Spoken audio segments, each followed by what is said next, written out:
right. Well, welcome everybody. It's so good to see you here. My name is Ellen Reese, and I'm the Director of Labor Studies here at UC Riverside, also Professor of Society, Environment, and Health Equity. And thank you. Thank you so much for joining us at this wonderful panel discussion on organizing Amazon.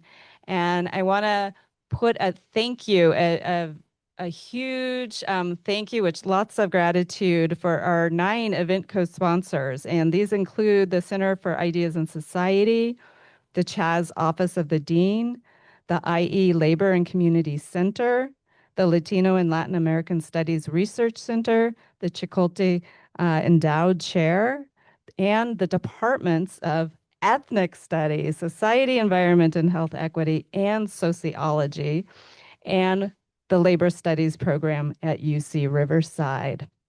And I just want to say on a personal note that there's been efforts to organize warehouse workers happening for quite some time in this region. And at the very beginning of our labor studies program over 20 years ago, one of the first efforts to reach out and seek student internships was the Warehouse Workers United campaign, which was just beginning to come about and begin to organize warehouse workers.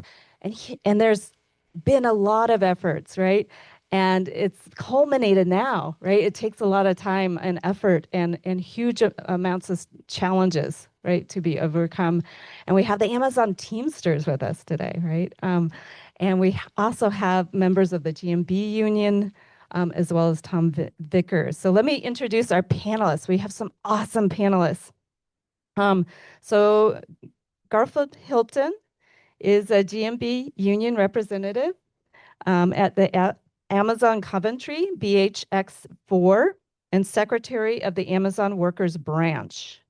Born to Jamaican parents, Garfield previously worked as a welfare benefits advisor before taking a job at Amazon in 2018. Working in Universal Receive and then as a training instructor, Garfield has been a GMB union member since 2019. And do you want to raise your hand? Oh, great. And thank you and welcome. And Mohammed Nur Jamal Mohammed is joining us via Zoom. And we had so wished that he could be in person with us today, but unfortunately, he was unjustly denied entry into the United States. So we are glad that he is joining us by Zoom and not letting that interfere, right, with his ability to be here with us today and to participate in this very important panel discussion. So Mohammed Nur Jamal Mohammed is a GMB union representative, accounting and finance graduate, and a freelance qualified interpreter. He has worked at Amazon Coventry, BHX4, since 2019, with roles as an inbound problem solver and in the finance department. Mohammed Nur is an elected member of the Amazon Associate Forum.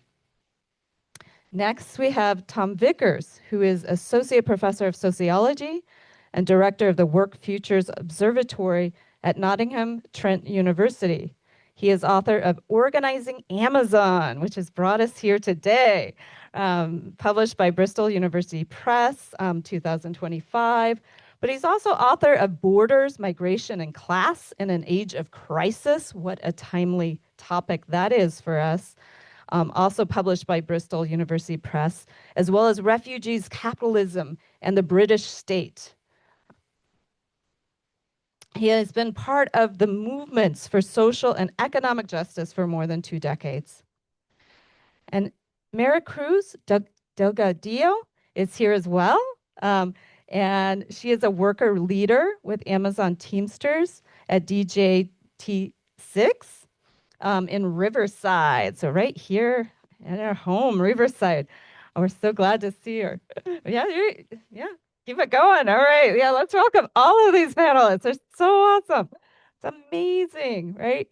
And Ray Hill Crystal will be joining us very, very soon. So he is on his way. and will be joining the panel as well.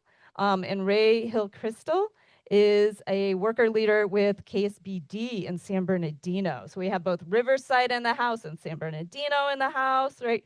And throughout 2025 and 2024, for the past few years, Maricruz and Ray were at the front lines of the fight to build the Amazon worker power movement here locally and inspiring many more across the country.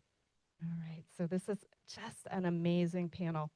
All right, so before we get started, we wanted to take some time out to have an icebreaker and just to sort of think about how this topic that we are talking about today affects us personally, right? How are we sort of coming into this room? How does it relate to us?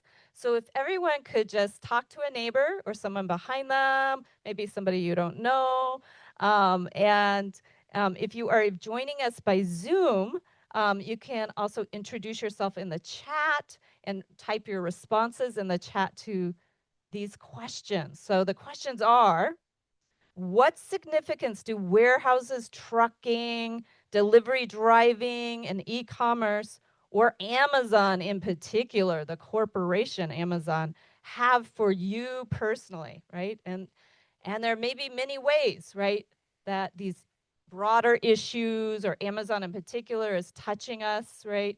You know, many of us might be consumers, right, using Amazon. Some of you may have grown up or live in currently a community where there's many warehouses, right? Lots of trucks coming into your neighborhoods, right? Some of you also have worked in this industry, right? Either in delivery driving, trucking, right? Warehouse work, right? How many of you either personally worked in that industry or knows somebody who's worked in that industry? Yeah. So it's touched a lot of us, right, in different ways. Um, and there's a broader significance too, right, that we need to also think about, right? Because Amazon, the corporation, right, has a huge impact. It is shaping the future of work, right? And it touches so many different social and political issues, right? So if just take a moment out and think about, how does Amazon, how does warehousing, truck driving, delivery driving, how does that issue relate to you? How do you relate to those issues? So, get to know somebody.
Right. It's great to hear this hub of conversation. All right. So can we have some contributions maybe from the in-person room? Who would like to contribute? And do we have a working microphone? We're gonna test the microphone just a minute. Hello? Hello? Oh, nice. All right. So we do have a working microphone. Oh, and Shaylinda has come. All right, wonderful. Wonderful. Welcome, Shaylinda. Do you want to introduce yourself as well? And we're talking just about how Amazon and warehousing kind of relates to us. And so do you want to I was just going to pass the microphone around. But my name is Shay Linda. I'm the executive director over at the Labor and Community Center. So I especially want to thank you all for being here today. And so, who wants to share? And don't make me call on you because I will. Oh, come on, you guys. It goes quicker if we share. That guy? Okay. Come on, Mario. Help me pick someone. Oh, you made eye contact with me, so you're good enough. Share. Hi. I'm a first year and I'm an education and liberal studies major. Um, I honestly would consider myself a consumer, like a lot of people, because I use Amazon daily and it's really bad. But what was eye-opening, because I'm in the labor class here, and what was eye-opening to me was I didn't really realize that Amazon was like doing this behind closed doors, because you would think that this like big corporation would treat their employees with like care because they want to like make them feel welcomed and like have them continue to working, but like the conditions that they were in were like bad. They didn't get raises, and like you can't like live here in this economy with a minimum wage. Like that's it's really not possible. But yeah. Thank you. And I guess we will, since I pulled from this side, see if you make eye contact with me, I'm going to pick you out because eye contact is the first sign that you want to talk. And if you try to avoid it, I will still find you. Um, oh, you knew I wasn't going to miss you, Kai. It was worth a shot. Hi, my name's Kai. I'm a senior history major. I did labor summer last summer with the IELC, Shay, Mario, and I worked with Amazon Teamsters. Hi, Mari. It's so good to see you.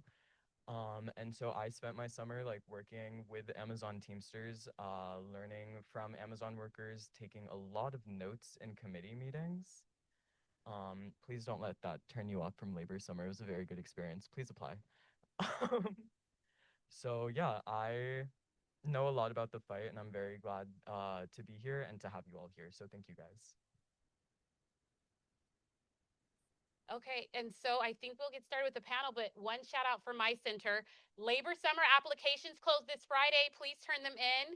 As you can see, we have Kai over here, who is one of our labor summer fellowships. So please turn it in. It's 40 hours a week and it's paid. And do we have any one on Zoom who would like to chime in on this?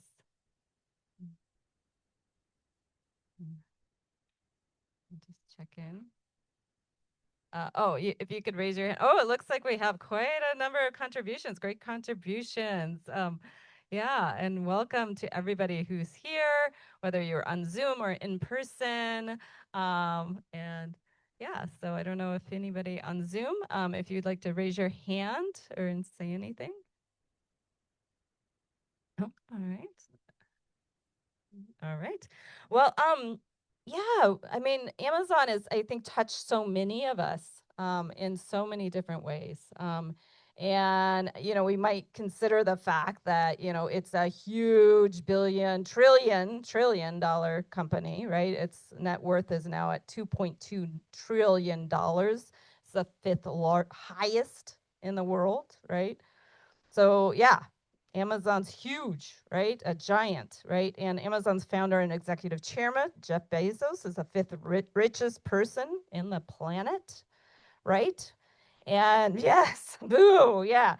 And it's the largest private sector employer here in the Inland Empire, right? It touched all of us in some way, right? We breathe the air, we see the trucks on the road. Many of us know somebody, right, who's worked in this industry. And is there a worker that would like to share anything? Anybody who's worked, or maybe we'll hear more worker stories soon, right? But yeah, it's one of the leading retailers and logistics firms, right? Amazon's exploitative labor practices, its surveillance technology, its use of robots and AI, right, are being widely adopted, right? Not just by Amazon and its various facilities, but other major retailers, warehouse and logistics companies, and many corporations, right? And its surveillance technologies, right, have deeper impacts too, right? It's being adopted and used by ICE and local police departments, right? And so, you know, the fight for the rights and justice at Amazon, right, is a fight for all workers, all working class communities, right? It touches us all. So I'm going to turn it over now to Tom Vickers, who is our first panelist, who will speak very briefly on the book that has brought us here today, or Organizing Amazon, its purpose, and reflecting on what proved effective during GMB's work at Coventry and tackling some of the biggest strategic questions in organizing and using these to identify the core principles of that organizing that can help to inform future work. All right, so welcome to Tom Vickers.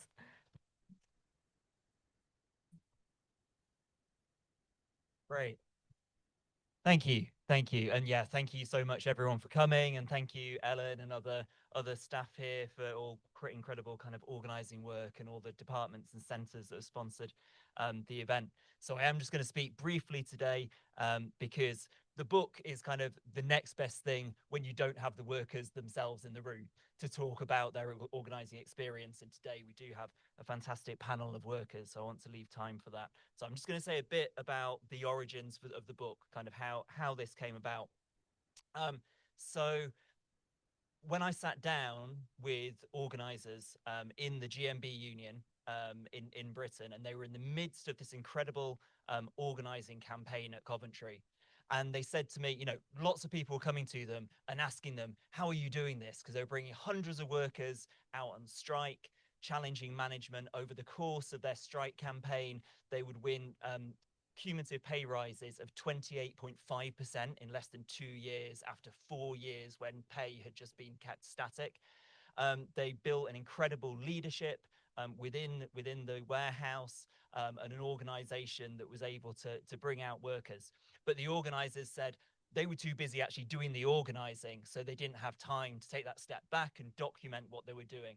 So that's what the work that I did, working with the organizers and with the workers. And the result was this book that's a collection of my research about that process, based on interviews and conversations with hundreds of workers and the organizers, and also essays by some of the leading workers and organizers there, to address what are the key challenges that they were facing, you know, and what are the challenges that come up when you're trying to organize against an employer like Amazon, which has massive resources and which is absolutely determined to do everything it can to stop workers from organizing and to prevent unions from having access to the workplace.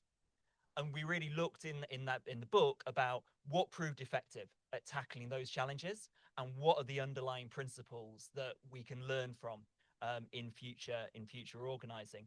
And then this trip is really taking that same process on the road, because wherever workers are organizing, there are lessons to be learned. So we've been to Toronto, we've been to New York City, we've been to North Carolina, we've been to Oakland, we've been to Sacramento, and now we're coming here to have those conversations between workers from different countries to share experiences and share lessons about what they've found effective. And there's incredible creativity that's taking place. You know, we're in this real moment where there's so much energy behind the organizing campaign at Amazon, and so many things are being tried out and so many lessons are being learned. And as has been said, this is critically important for all of us. You know, this is a fight that is about working conditions within Amazon, but it also goes much further than this.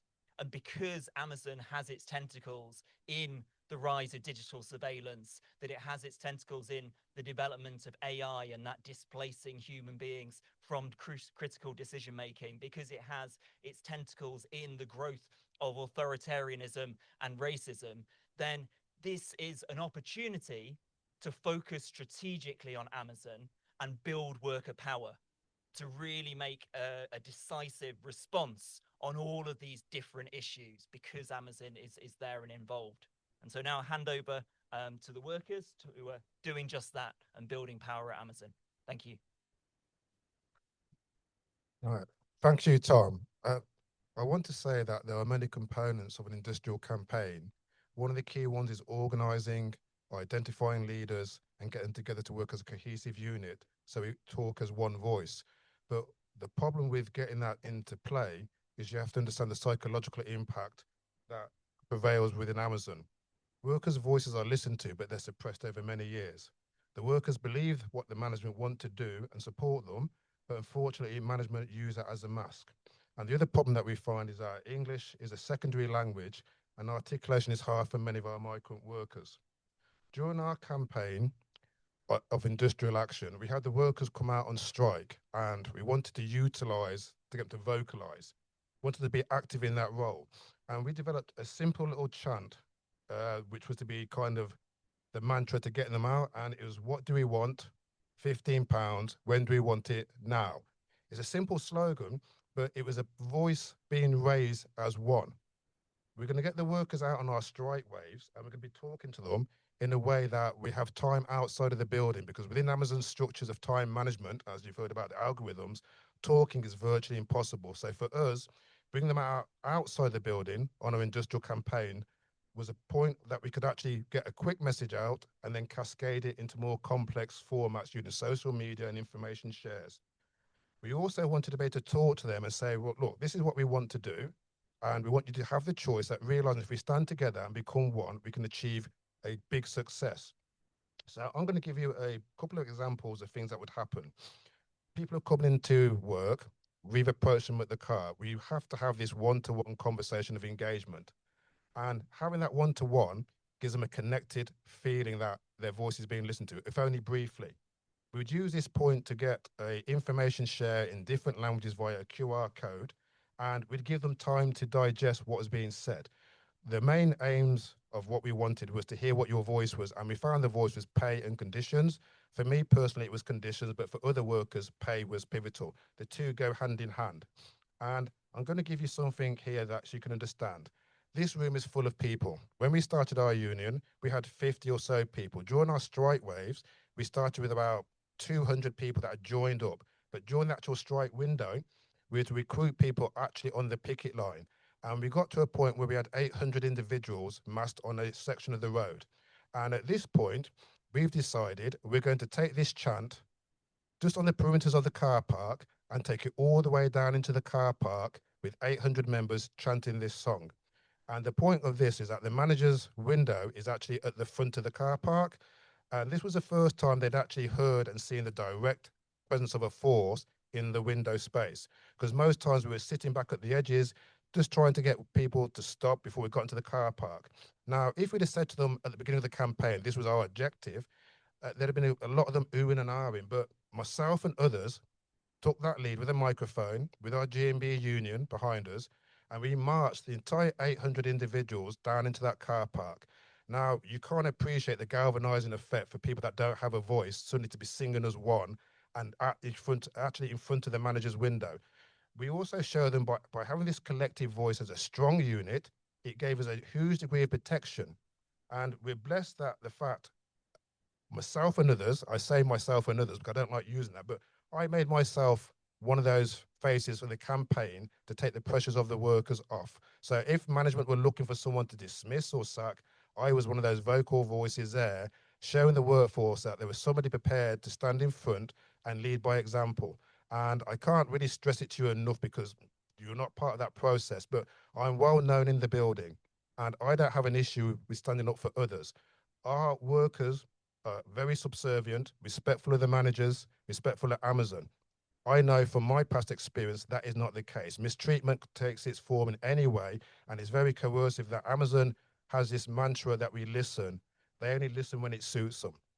Our health and safety is always being compromised, but the point of what I'm getting here is that we had no voice.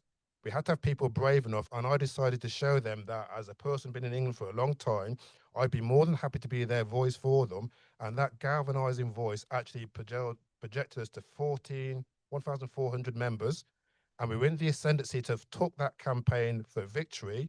And of course, then we see Amazon's process of deploying more staff into the building, 1,300, and unfortunately we lost that particular fight. Now I say loss, we have many wins, and Tom's mentioned that. We got a whole load of individuals to be one collective voice. We got pay rises from them. We actually, in fact, pushed the management back in meetings as a rep, and we changed the dynamics that workers actually now speak up. 4 years, 5 years ago, that voice was never heard. So from myself coming forward with others and still to this day pushing, we've shown Amazon in Coventry what workers can do from different migrant countries. And that stepping stone is now galvanizing the fact we're here in America, sharing the ways things are done slightly different to the UK, but taking those good practices back, because workers have to have solidarity.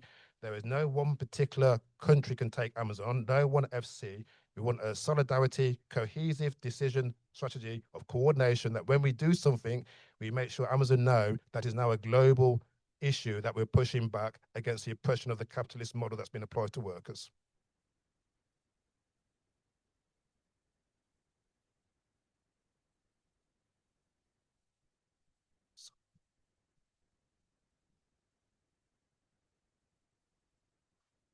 Before we get started, we see that Ray has joined us.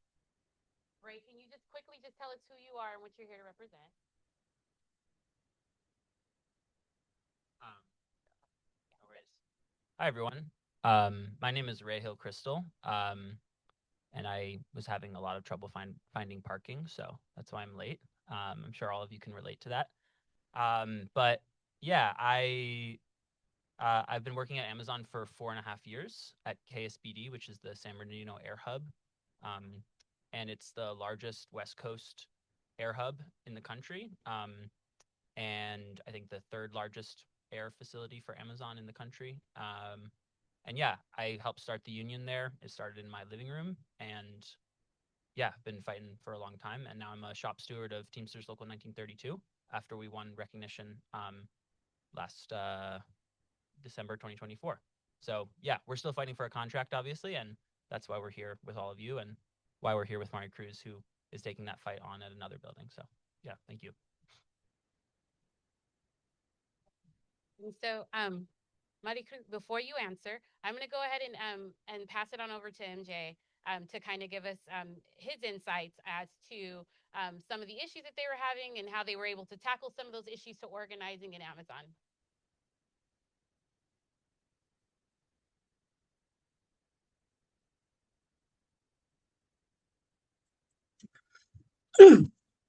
Hello, everyone.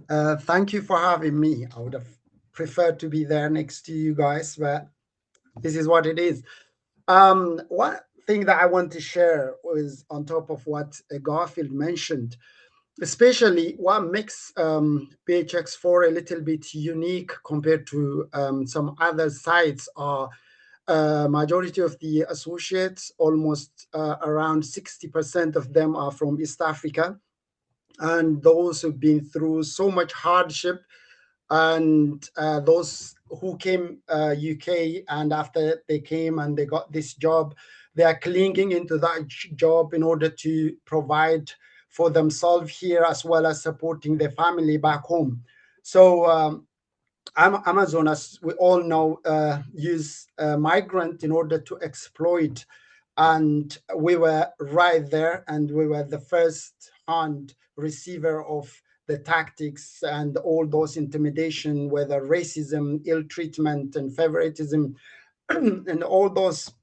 So I myself is one of the receiving part of that group, and those issue was there, and we were fighting against that, but we were not organized. So when the pay rise come and as a slap in our face with 50p, that's when everyone walk out into the canteen. We start chanting, and we start refuse to go back into the room. When the general manager and senior manager came down and went to pick a few of us and want to discuss, and majority of the associates refused to do that. If you want to tell us here. We don't want to come to your office.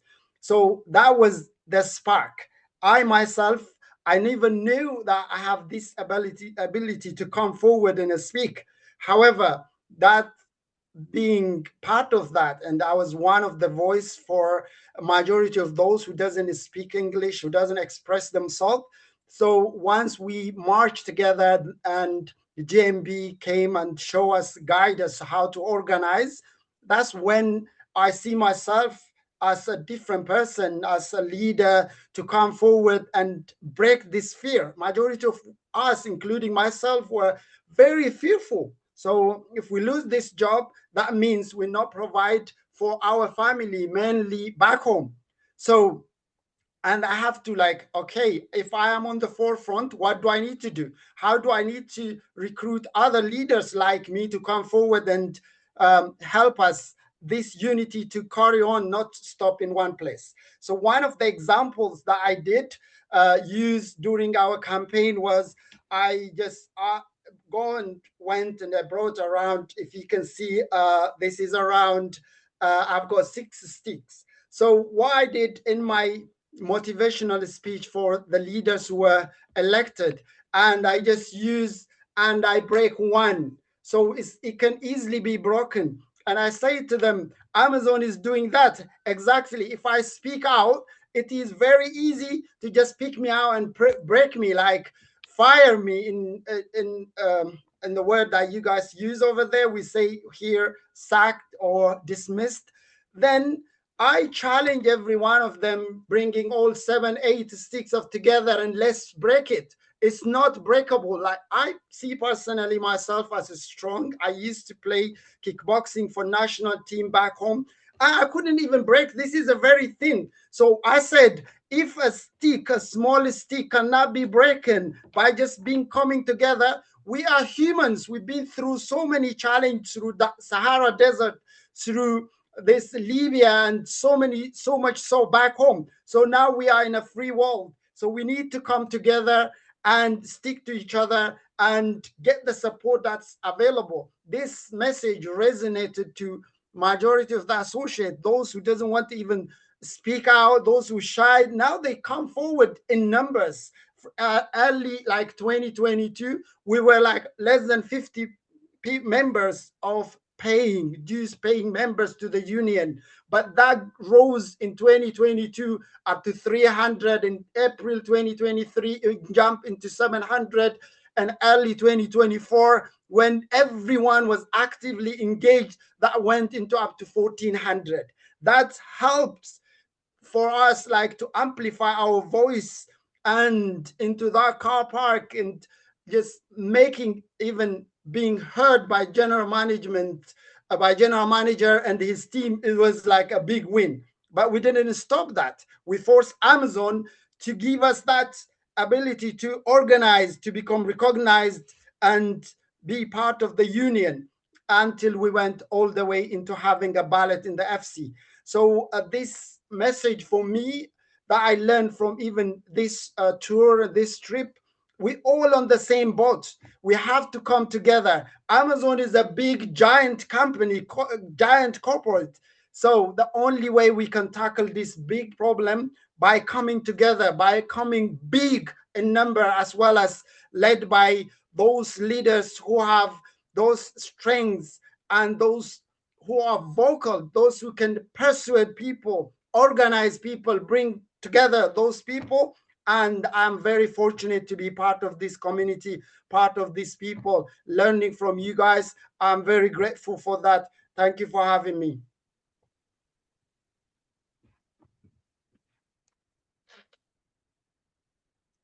So, Maria José, same question to you. Hi. My name is Mike Cruz. You guys already know that. I've been working at Amazon for about like 5 years on and off. I've only been organizing within the warehouse for about a year.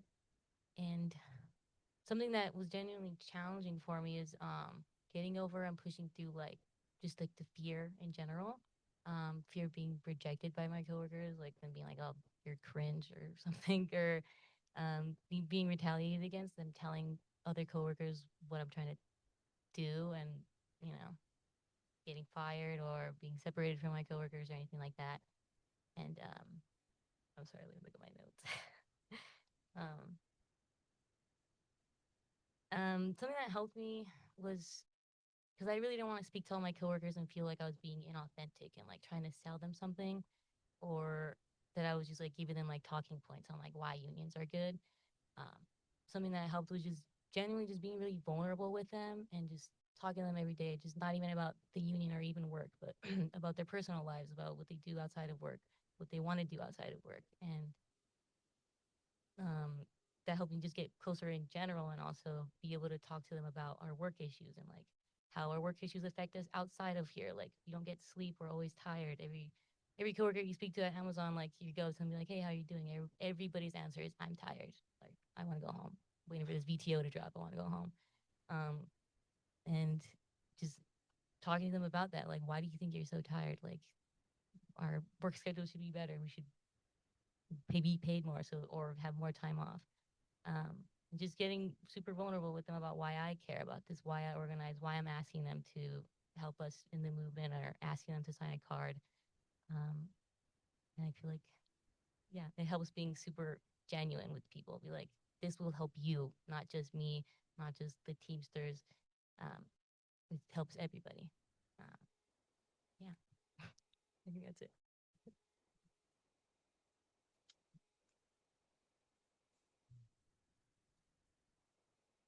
Um, so yeah, I totally agree with Maricruz. I think one there's been a couple challenge. I mean, there's a lot of challenges in organizing Amazon, right? Where we haven't quite done it yet, so we're making progress, but we have a long way to go. I think there's I really appreciate what you were saying, Mari, about how, you know, one of the anti-union tactics that Amazon really employs is they put the committee, the people that are organizing the union at the worksite, under a ton of pressure. And they do it a lot of different ways, but they really try to pit your coworkers against you. I had a coworker, a good friend of mine named Emmanuel, who one of the union busters came up to him and was like, "Hey, man, like, have you noticed there's a lot of white people involved in the union? And you know, like us Latinos, you know, we work hard, we don't do that shit, right?" And Emmanuel comes up and tells me that afterwards, and we're like laughing about it, but like that's the level of what they're trying to do, right? Um, they, you know, they do a lot of, they put you under a lot of pressure, they do a ton of propaganda and just try to make you feel demoralized, right?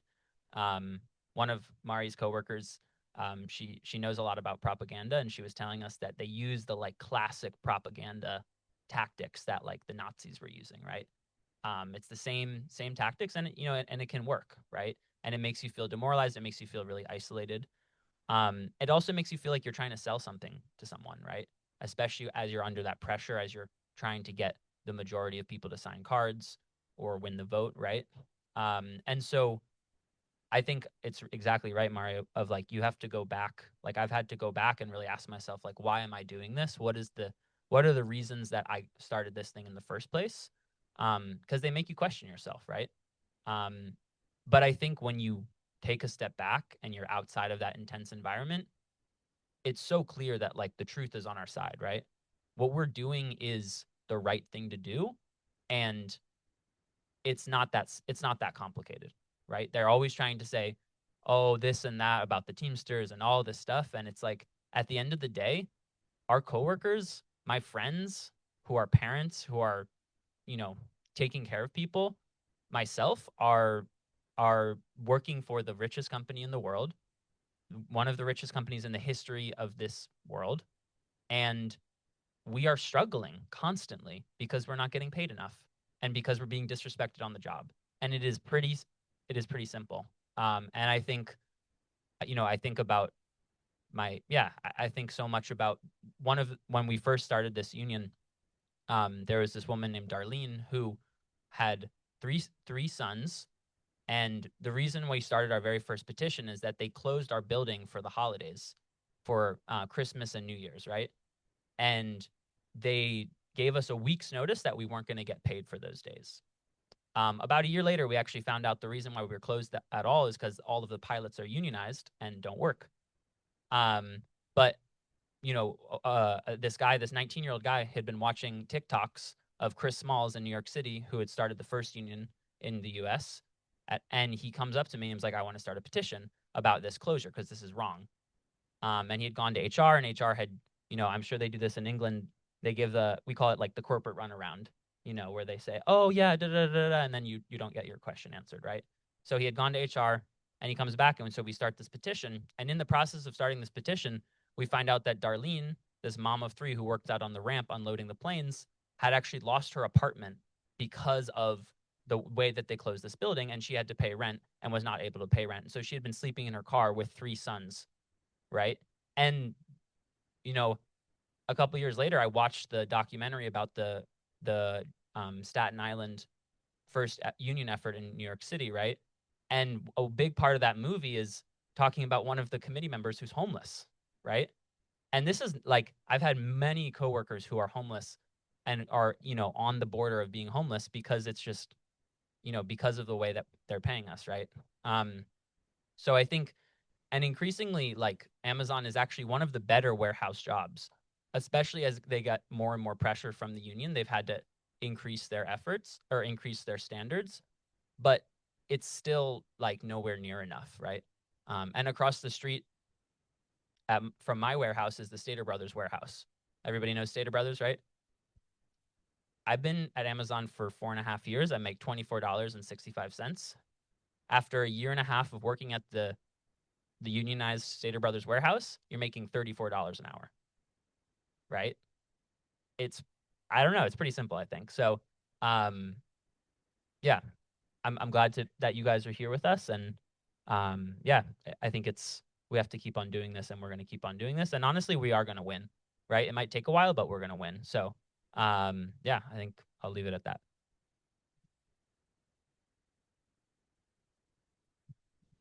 Okay. So we're going to move into our portion of Q&A from the audience. For anyone that's on a Zoom, please use the Q&A portion in the chat box feature so that we can see your questions. So we'll start there. Any questions here in the room? Greg, do you have anyone on? Okay.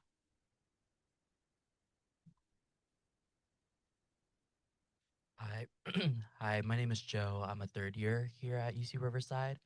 My question to you is kind of like exploring this concept of like organizing sustainably.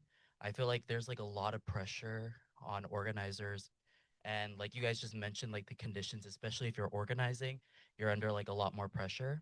So I guess, how do you navigate protecting your mental health, your well-being, and kind of like navigating that as an organizer and not like falling suit to like a lot of burnout?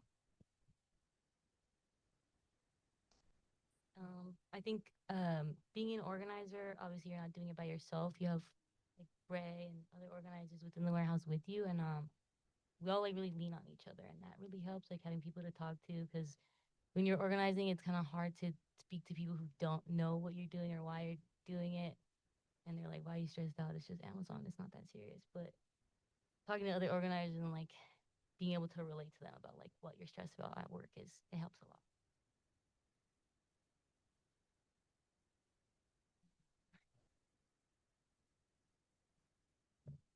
I'm glad you asked that because we've learned something over here that because of Amazon's tactics, we do representation, which is supporting members in disciplinaries. And we have an organizing model similar to what's used over here. And we've mapped it, we've identified leaders, we've got them to come forward, we have reps, we have a strong backroom staff from the GMB. But because of the pressures of the turnover of the meetings that we face with, we find it hard to do that organizing. For myself and Mohammed, the commitment is total. We go there to fight an injustice for people that can't speak for themselves. If we didn't go into that room to do that challenge, Amazon will win, because we've told them for the first time since COVID that they are breaking the law. They've never heard that ever said in the building. We actually have a law book and we put it in front of them at the table. And for me, that is empowering, because I always feel energized when I go into those meetings. And I also say something to my colleagues. With Amazon, the decision is always predefined. So before you sit in that chair, generally it's a negative outcome. We've now booked that trend, and when they're in the chair, I say, let's take time to chill out.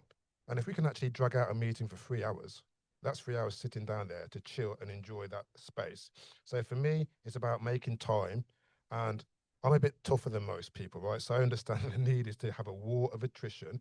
And it's simply this: if I let them get on top of me, then they win. And I do not like Amazon getting on top of me. You've got to make sure the managers know that you're made of something pretty stern.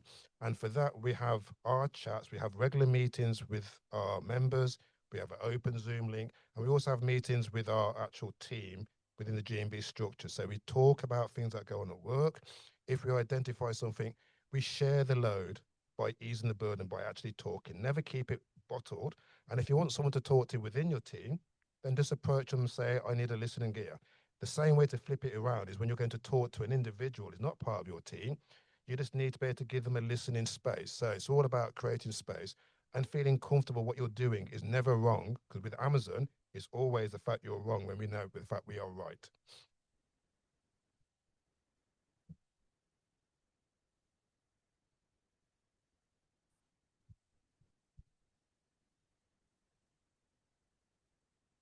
Congratulations on the panel. It's really inspiring to see a global dialogue of warehouse workers that connects the IE to workers in England. Super important. As we know, we're living a moment of great repression, ICE raids, terrorizing immigrant communities. And I know this for a fact, and it's coming out in the news that ICE is using warehousing to stage their operations here in the Inland Empire, and that there's proposals to buy warehouses to use them as human detention centers. And I just wanted to get, maybe is there some thoughts from any of the panelists on this development, and how does that amplify the struggle in around warehousing beyond just the workplace, but sort of broader societal implications?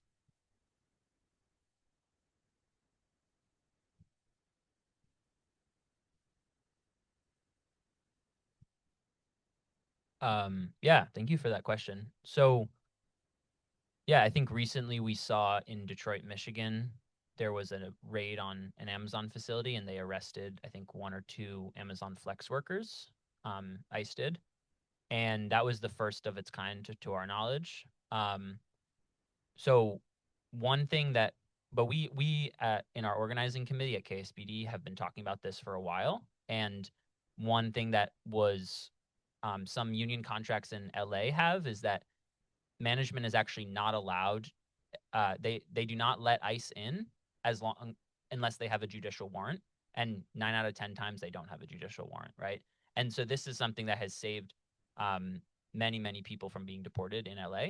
And so we were inspired by that, and we actually we had a demand on a petition last summer to demand that Amazon does not let ICE in without a judicial warrant. They have the legal right to do so, management at Amazon facilities, right? But because of this raid and because of what you're saying about the news, like, this is an active question in our organizing committee, and we're talking about how to continue to push this issue, because not only is this an issue of, our coworkers being afraid to go to work, or afraid of, ICE coming and arresting people, even citizens, even people with legal residency.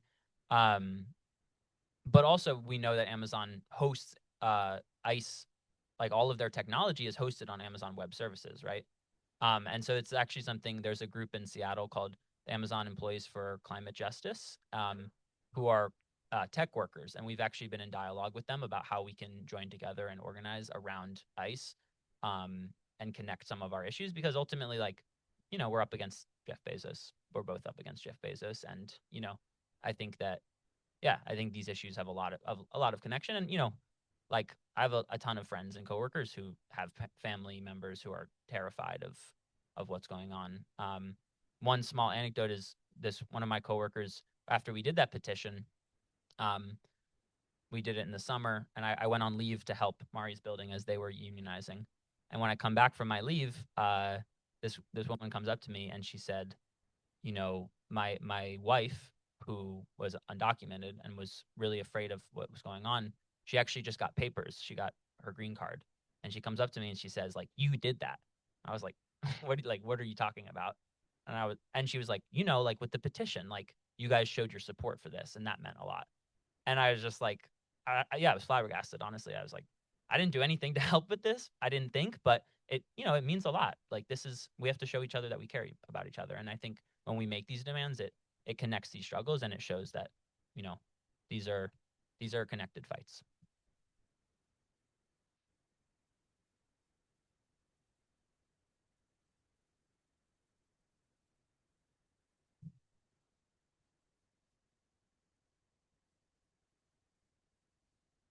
Hello, my name is Alexia. I'm a fourth year biochem major, and I wanted to ask, I love what you guys are advocating for, but how can someone like myself help what you guys are doing? You know what, I think MJ, you should probably answer this one of how you think that someone like herself can assist you all and the best way that they can assist.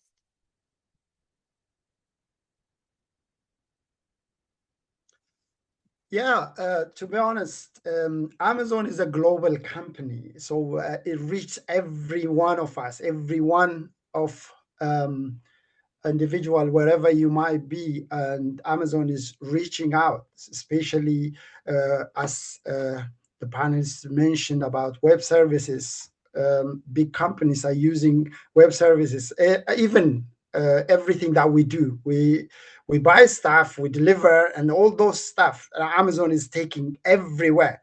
So how others can help is demanding. Now our plan going forward is at least to get one day, boycott Amazon day, until our voice heard, until our demand is met. People are bending down. Like during the COVID, if I mention like in Baychecks for alone, the two of my colleagues died during the COVID, and one of them were taken away from warehouse.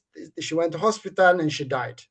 It was not like a pre-existing issues, like the burnout of that place where everybody has to work over 60 hours to just provide for the family. So if we all join force from all walks of life and ask or demand Jeff Bezos to provide, now this year alone it got like over 77 billion, so they can pay for all of us. So what we want, those from outside Amazon, they can contribute, even giving advice to us how to organize or motivating us is a big thing. So we can put so much effort in one way or another.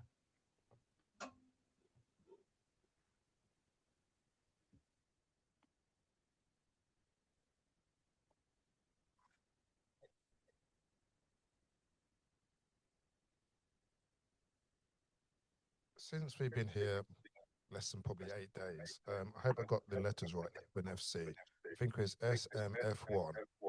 They were telling us that ICE agents actually pose as tax officers to go into the work facility. And what they're trying to project is that fear of intimidation across the minority communities. So they won't even want to stand up to challenge. So I'm grateful that you're all here, because really I feel that you are the second wave of support for us in the organizing sector to go forward. If you can find where these groups are, because there are groups out there where you can offer to help, and the level of articulation here is important. The workers, as Mohammed said, don't have that luxury of having been educated to a standard. They've had issues where they've had to flee. And I believe that as we look out into the community, which is here, you are the next wave that we greatly appreciate for giving that support to help others. So just be prepared to commit. We have individuals here, Santos, I believe. Sorry. Right. If we can get people to connect with organizations, right, they can steer and guide you to give that help and support, and that'd be greatly appreciated.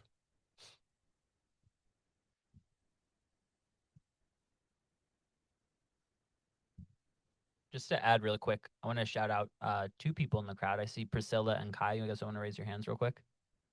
So these are both UCR students who are incredible and awesome people. And there's actually a new sort of student organization, as far as I can understand, called the Amazon Teamsters Student Organizing Committee at UCR. And it's a couple students who are working with some of our organizers and are actually helping do a bunch of different support on the ground. So if this is something you're interested in, you should connect with both of them. They're awesome people. You should connect with one of us and yeah, help out. There's a lot of ways that students can help. We got to kick off this Amazon locker off of UCR's campus. That has to go. Yeah, there's a lot of ways. So get plugged in after this panel.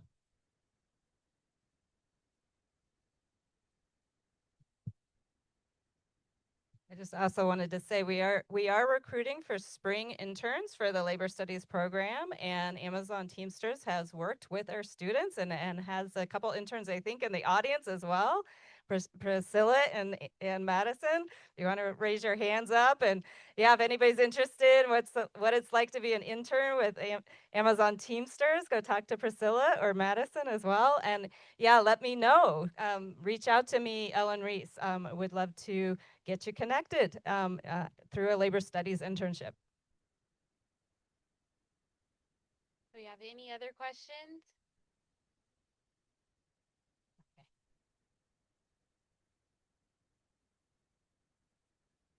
Hello, my name is James Anderson. I'm a lecturer here in labor studies at UCR, and I'm curious for any of the panelists, those based in the IE or the UK, if you've had success doing anything that flouts or departs from conventional organizing wisdom.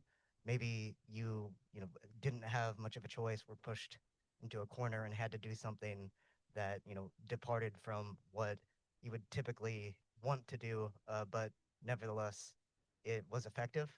And I don't know if there are any aspects of the Coventry model specifically that kind of depart from what most organizers would say is the right way of going about things.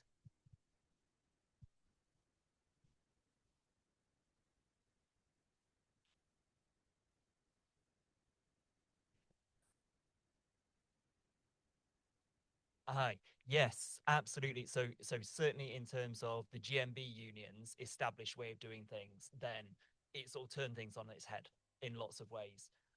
So the GMB ordinarily and previously, they wouldn't even think about going to industrial action before getting recognition first. Whereas what happened at Amazon in Coventry, and this was partly influenced by another dispute that they previously fought, where the organizers and the elected reps had recommended a pay deal which the workers had rejected, and then the workers had fought on and actually won an even higher pay deal. And so the organizing team who'd been involved in that campaign as well took a lesson from that right, we need to pay more attention to listening to workers. And at Amazon, the workers were saying, we want a way for our voices to be heard, but we don't want to risk our jobs. And so the organizers said, well, the way to do that is industrial action. So even though at that point, there were only sort of, 60 and kind of, about 60 kind of workers, because there was that determination from the workers to take action, then the organizers said, right, we're going to back this. And it's an important part of the story that those wildcat protests led to the workers going out from the warehouse in 2020 to 2022.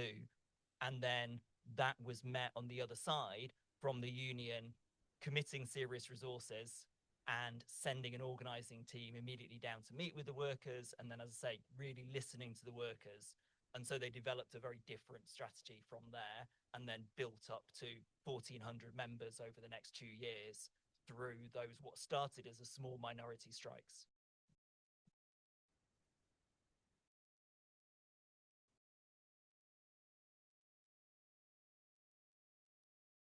Does anyone else on the panel want to answer that?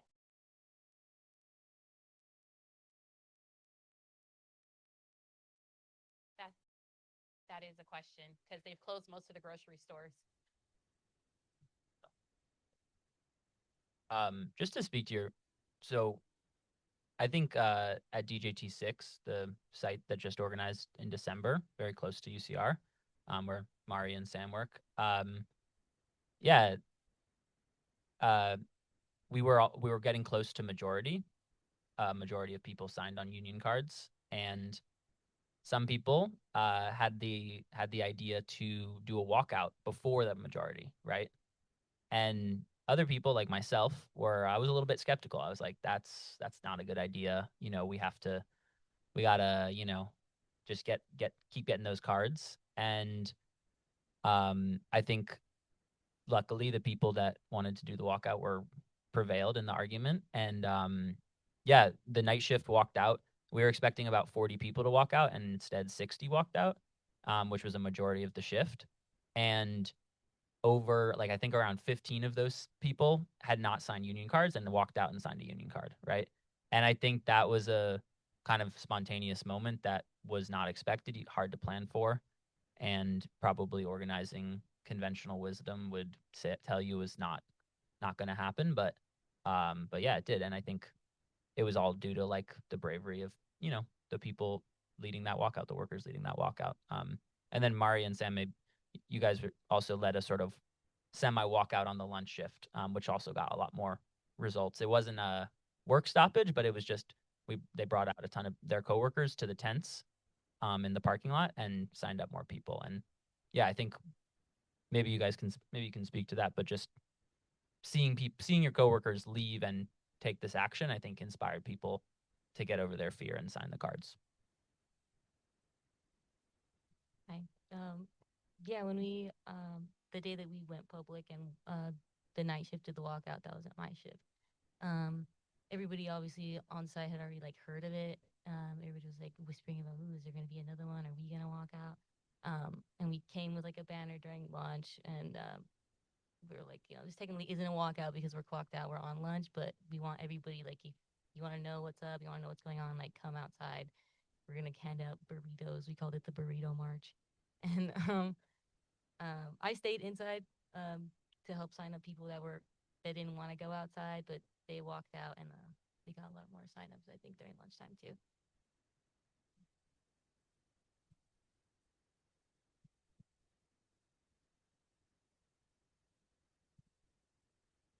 Do you have any more questions?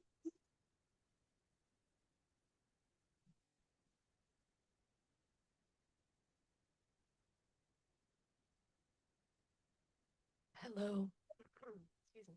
My name is Alyssa. I'm a sociology major, and this question is more so for the gentleman from the UK.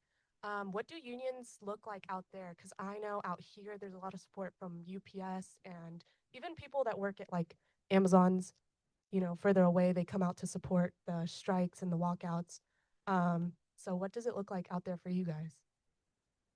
Right, if I concentrate on the GMB, they were at Coventry and the surrounding areas. The area where we are is referred to as Midlands, and Coventry wasn't a key centre for them at all. It's more or less I joined the union before I knew about what the union did, but the GMB had actually been going at it for 12 years. They were coming in, and one thing that was noticed when they turn up unannounced, virtually all the workers would always ignore them going into the building. They wouldn't stop, they wouldn't talk. They just wanted to get a little, yes, we're here. So what would happen? I would be going into work in the morning, and I'd actually stop to talk to them just before I went into work. And people were seeing this conversation, fleeting as it was. And it's that little small process of supporting them at the time when it was needed that encouraged workers to accept them. Because we found, although the unions are good, they're organizing officers. So once they organize a site, they embed the process of the workers taking control of that site and provide the education, the resources, and the political campaigning drive for the workers, but the workers need to sustain it. And the GMB do try hard. The union in particular has a history of radicalization way back in its inception, and they've carried that forward. Now, unions per se, there is an issue, and it's not just in the UK, they don't want to come together effectively as the workers do. And they haven't, in my view, moved with the times of how the work and employment field has changed. They are trying, and the union is very supportive. I'll finish on this one quickly. At the time when we striked in Coventry, it was recognised that the changing first of the migrant workforce is a blackface. And that's how it is. We have the flux of migrant workers coming in, and they were not being represented by the union. The union decided that they were going to invest a huge sum of money, and it came about from a motion being passed at Congress. And it was asked them to do something they don't normally do, which is to give double the amount of money as emergency one-off resolution to be passed by the governing body, which facilitated a change in the rule book. And this came about because we told them pretty clear at the very beginning of the strike, We ain't coming out for 1 or 2 days. If we don't get this wave that we wanted to make it effective, you can kiss any notion of a strike from us goodbye. So they listened to the workers, they listened to the articulation from myself and others who were making it pretty clear we have a lot to lose because we can't afford to come out and strike for little or no pay. And I will applaud them, but the politics of what then happens is other sectors are complaining that one sector, which is Amazon workers' private sector against the public sector, was given a huge cash injection. The picture being missed here is that Amazon workers were petitioning for workers worldwide on this campaign. It wasn't about Coventry workers. If we took on Amazon and we achieved that victory, we would have sent a message right across the world. And we did actually do something quite important here. Based on what happened and with the GMB pushing and using the political leverage, we've changed the laws in the UK that workers now have greater rights never seen in the last 20, 30 years based on our campaign. So all big up for the GMB union. We have a great team of officers in our area, but because we have sectors across the UK in different parts, they're now starting to seed our experiences with the officers that when we go again, we have the officers on board to support, and myself and our team from Coventry will be more than happy to go and support the union. So they are changing to meet that responsive need. So I have to applaud them for that.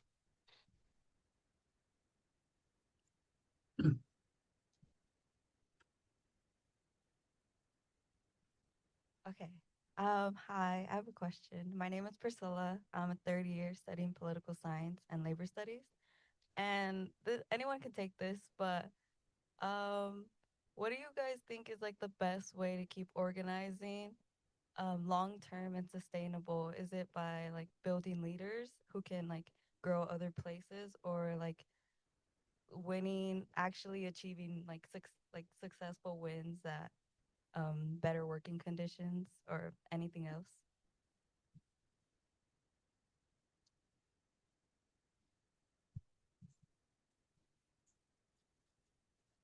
Let me just jump in this one. Yeah, the result is a key. So everybody want a result. If we keep fighting, yes, persistence is a key in order to achieve that result. But if you ask one individual associate, for example, who is on disciplinary hearing and his job is on the line, for this guy to come and support, we have to go there and challenge his case and bring him back to his job, keeping him from dismissal. So if we achieve that result, and this individual will be a committed member of the union. So for me, working in all level, having a great, like a strong leader who can guide people and navigate through challenging time, because now things are rapidly changing. Even though we don't have that big change that in United States with regard to ICE, but still things here is getting worse and worse for migrant people just like me. So having those diverse mix pool of talented people in every level. So even like the organic leaders now at the moment we are recruiting from Amazon, they are a key for driving this force and achieving the gain that we have.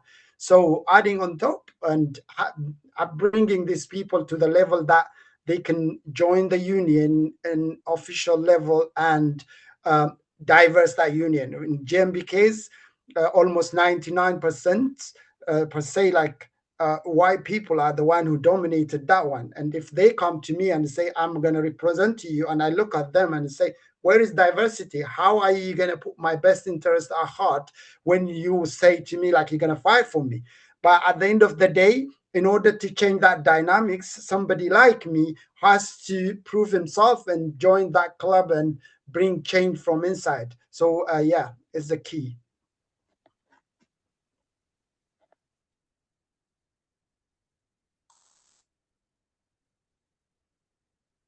Anyone else on the panel want to answer that?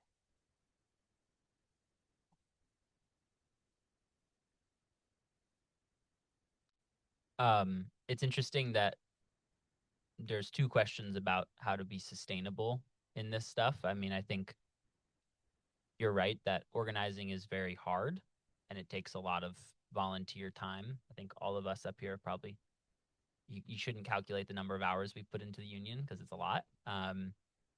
But I also think that, like what Mari was saying, like one of the best ways to build sustainability is like, yeah, it is about building community.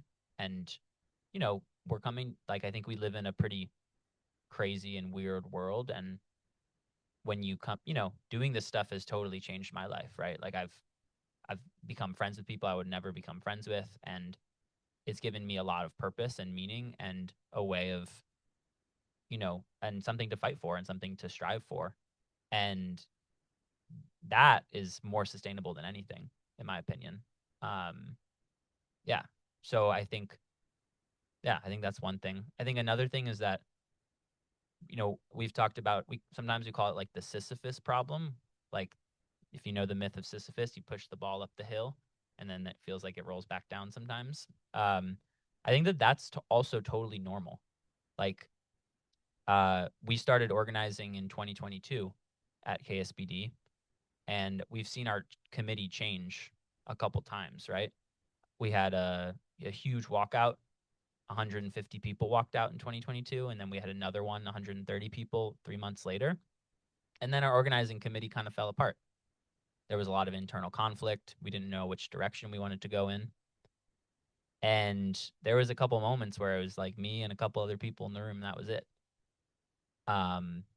But I also think that I'm at the point now where I've been doing this for 4 years and I've seen that cycle happen. And then we were able to rebuild, and we actually had our most impactful walkout about 6 months after that moment of being so small, right? Where we actually delayed 4 of the 5 planes that day for over an hour and a half. And if the planes are like 10 minutes late, it costs them like hundreds of thousands of dollars, right? So this was a historic achievement for us. And it also inspired the union leadership to say, look, they're ready to go fight for the union. And then we did, and we won in December. So I think that yeah, sometimes things come up and down, right? And sometimes it's okay, and you have to kind of adjust. And but yeah, as long as you stay committed and you keep your people close, then you can always rebuild. So I think Amazon is a long fight. Some people say it's like a 10 to 20 year project to get a contract here. I don't know if it's going to take that long, but I think we're in like year 5 and we've come a long way. And, we've done things that we never could have imagined 4 years ago. So I'm really excited to see what the next couple of years have in store for us.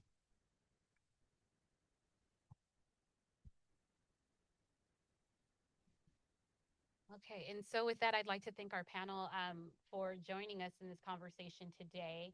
And I would like to turn it over quickly to Tom, who has some things that he'd just like to say. Great. Thank you. Yes. So next steps in terms of kind of work that we're doing, things that you can do and be involved in. So you can buy copies of the book, and the copies. So there's a link which I think we have a QR code for. We're able to show the QR code. We're able to show the QR code with a slide for buying the book.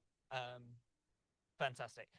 So yes, so on the QR code, you can buy a copy of the book direct from the Amazon Workers branch in Coventry. So it's also raising funds for their struggle and future actions. Got some copies of a leaflet with a QR code to a meeting that is happening tomorrow online, which is where we're going to be feeding back on sort of what we've learned through this whole process. So sort of from Toronto to here and all the different meetings. So you can come and grab a leaflet for that if you want to sign up. There's also a link there. We'd love to hear your kind of feedback, what you've thought about the meeting, and take that into future events. And also there's a link on there for if you're involved in organizing at Amazon, the research that we're doing to help kind of document the lessons and the victories and kind of successful strategies there. That research is still going on. So we'd love to kind of talk to you for a more in-depth interview that you can sign up for there. There's also a really exciting online meeting on the flyers that have been handed around about some very successful strike actions that are taking place recently in Murcia in Spain, and victories that the workers have won there. And that's coming up on the 22nd. Thank you.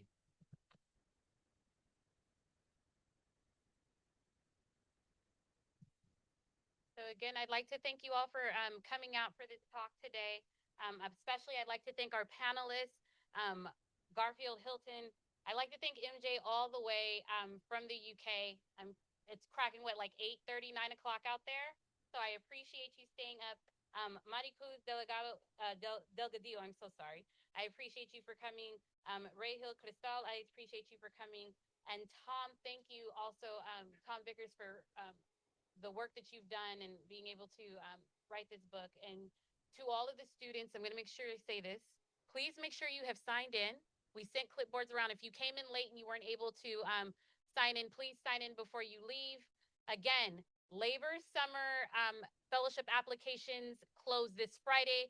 We have at least 2 people here that have done it and are still connected to the labor movement. It is a really good fellowship to hang out with myself over the summer. I'm a lot of fun. And we also have our labor studies internship that we do every quarter. So please, please, please sign up again. Dr. Reese is available. I have Chewy in the back. If you have any questions regarding that internship, we also have Mario, because if you go to the Teamsters, Mario's who you will be reporting to. And I haven't heard a bad thing said about Mario yet.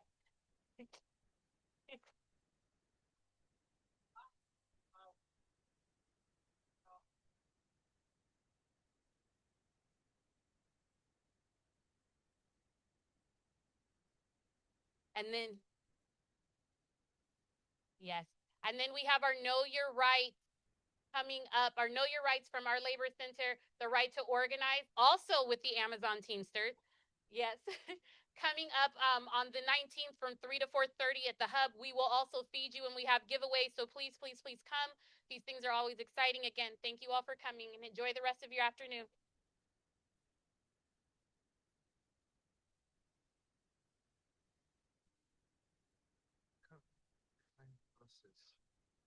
Oh, Alfonso. Alfonso. Yeah, Alfonso. Yeah. That was quite good. Oh, it's brilliant. I thought your intervention was brilliant. You really boiled it down to the